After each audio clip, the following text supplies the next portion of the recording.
With over 500 new dunks added to NBA 2K25 and with over 1,100 new layup animations that we can choose and mess around with going into the game, finishing seems to have went to a whole nother level in NBA 2K25. For those that don't know what I am talking about, in yesterday's video, we talked about everything regarding shooting in NBA 2K25. We talked about the new jump shot meter, the new shooting settings, latency, green animations. We talked about everything shooting in NBA 2K25 in my last video. And I told you guys in today's video, we will be talking about everything driving and finishing, dunking, layups, scoop layups, dunk meter, everything that it has to do with finishing will be in today's video, as I promised. Tomorrow we will be talking about dribbling and playmaking, and lastly we will be talking about defense and all those other stuff.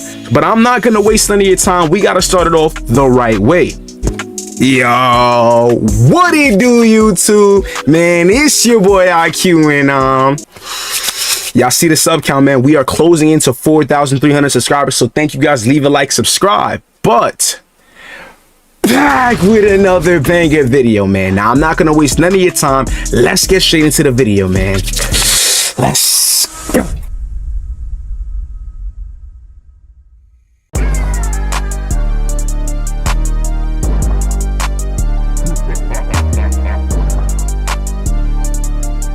So YouTube, at the time of this recording, it is currently 2:30 in the morning. So y'all already know I gotta come here and give y'all all the facts. I'm not here to waste any of your time. Let's go to the first tweet. Mike Wang basically gave us all the nuggets and the breakdown for every single thing regarding animations going into NBA 2K25. Now let's read the tweet on the screen. The question was, on the courtside report, it says that you guys have added over 9,000 animations. Could you tell us more? Mike Wang says, we have added over 9,000 new pro play animations to NBA 2K25, bringing the total to around 14,600 from the main gameplay categories. There are going to be over 1,500 dribble sequences, 1,100 shots, 1,300 motion sequences, 800 different rebounding styles, 1,000 passes, 434 dunks, 550 blocks, and 1,100 layups that are going to be new in NBA 2K25, and there are plenty more in other areas or miscellaneous areas. But basically, let's focus on the 434 new dunks as well as 1,100 new layups added into NBA 2K25. So you're probably asking yourself, where are they getting all these new animations from? Because there's not even roughly 1,000 players in the NBA. So does that mean they're incorporating more of a street boy style? Are they getting some of the craziest layup packages from like T-Jazz and all of these famous YouTubers and then adding these layups into the game? We don't know what to expect, but all I can say is the sky's the limit.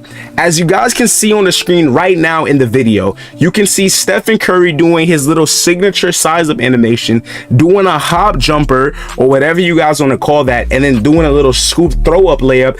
And it's kind of, is that one of the new layup packages that they were talking about that was added in NBA 2K25? And most likely the answer is yes.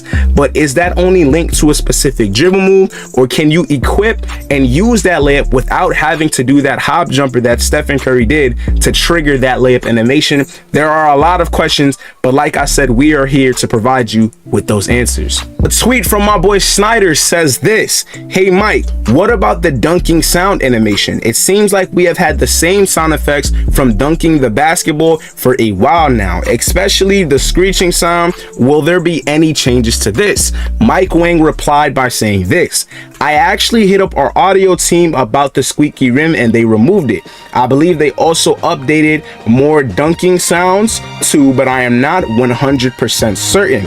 I know that they set all their SFX from the actual venues though.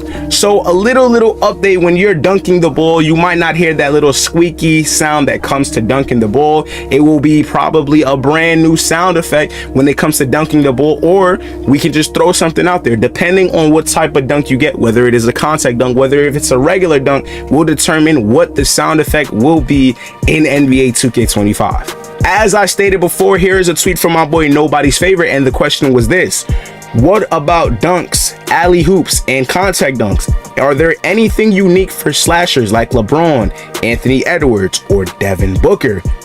Devin Booker's not a slasher. Anyways, Mike Wang replied by saying this: yes, over 500 new pro play dunks, way more than we normally add in a typical year. So as I stated before, with over 1,100 layups and over 500 new dunks added into NBA 2K25, the sky's the limit. There should be no reasons why everyone has the same exact play style. We should have people going for crazy dunk, new park dunks. There will be a whole new feel going in NBA 2K25. Mike Wang also answered a question regarding some of the layups and the dunking, and here is what the question says: can you still jab step into a standing meter dunk? Mike Wang replied by saying this: you can no longer perform jab steps when standing under the basket. You'll get pump fakes now instead. So when you're directly underneath the basket, instead of doing a jab step then going straight into a standing contact dunk, you will only be allowed to do pump fakes just like this, then go straight up. And obviously, if we're going off of just, you know, straight 2K common knowledge,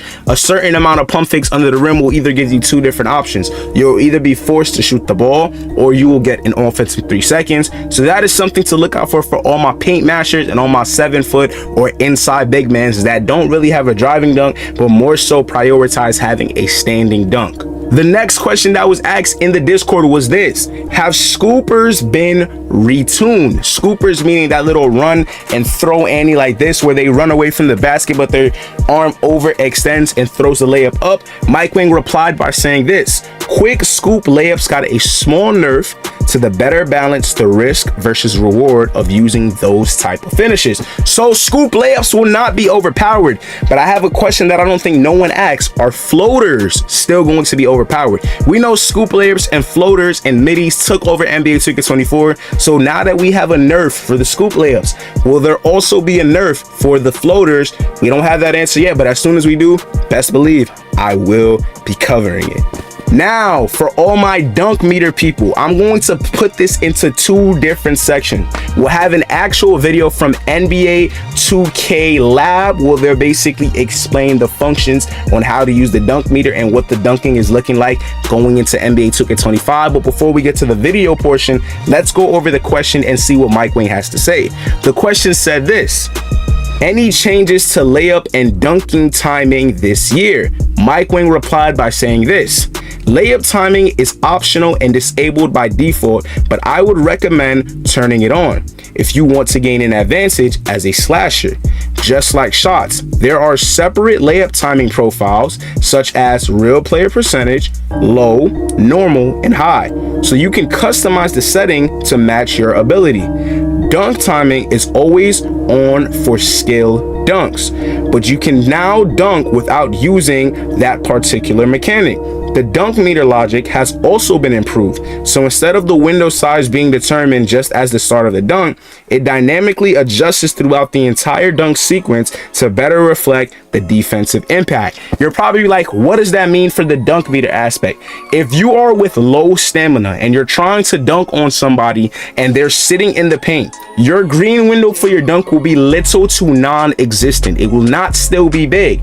I cannot say that is confirmed if you have slasher take, because I can only imagine that slasher take will boost your dunk window even if you have no stamina. But if you have no stamina and you're going up for somebody and you're literally running sluggish to the paint, you can't expect your green window to be that big. Vice versa, someone who has full stamina running to the paint, his green window in that sequence would be way bigger than it would be for someone like who has no stamina at all. Now, for a better understanding on what Mike Wang was talking about regarding the dunk meter, here's a little video by NBA 2K Lab. Take a look. In NBA 2K25, the dunk meter logic has been reworked. Now, instead of the green window size being determined at the start of the animation, it dynamically adjusts throughout the entire dunk sequence to better reflect the defensive impact. Sounds like a lot more balanced system, but let us know your experience with the dunk meter in 2K24 down below, and be sure to like and follow to stay updated like this. But as you guys just saw by the video, they basically broke it down. So like I said, in the video, as you guys can see, Koza is running to the paint, but due to him having having a wide open lane. The defender isn't planted, but the defender is actually running to catch up to Koza. Koza's green window will be adjusted bigger because why? The defender doesn't have a very good position to stop Koza from dunking the basketball, but Koza has a very good position in terms of he jumped before the defender. He was in front of the defender. He was already in the air while the defender is now jumping to try to meet him at the top. So Koza's green window for that dunk meter would be way bigger due to the sequence showing he was in front, he had the upper advantage, therefore he will have a higher chance of dunking on the defender. Vice versa, if the defender was already planted and then Koza tried to meet him up at the summit, the green window sequence would be smaller because defense is meted by the offense, not offense is being meted by defense, if that makes sense. But now in the comment section down below, let me know, do you guys enjoy the new system? Are you guys actually happy that they revamped and reworked the dunk meter? Do you like NBA 2K23's dunk meter? Do you like NBA 2K24's dunk meter? In the comment section down below, let me know what y'all feel about the dunk meter. But that is everything regarding NBA 2K25 finishing and layup timing animations that we have as of right now. As I told you guys, tomorrow video will be all about playmaking and dribbling. So for all my dribble heads, stay tuned because we will be dropping a video tomorrow regarding everything playmaking and dribbling. But it's been your boy Q. I want to say thank you guys for watching. I'm out. Peace. It's okay to be falling so deep. I've been lost in my mind, zoned out, but I'm still falling in love with this other side of me right now. Love, yeah.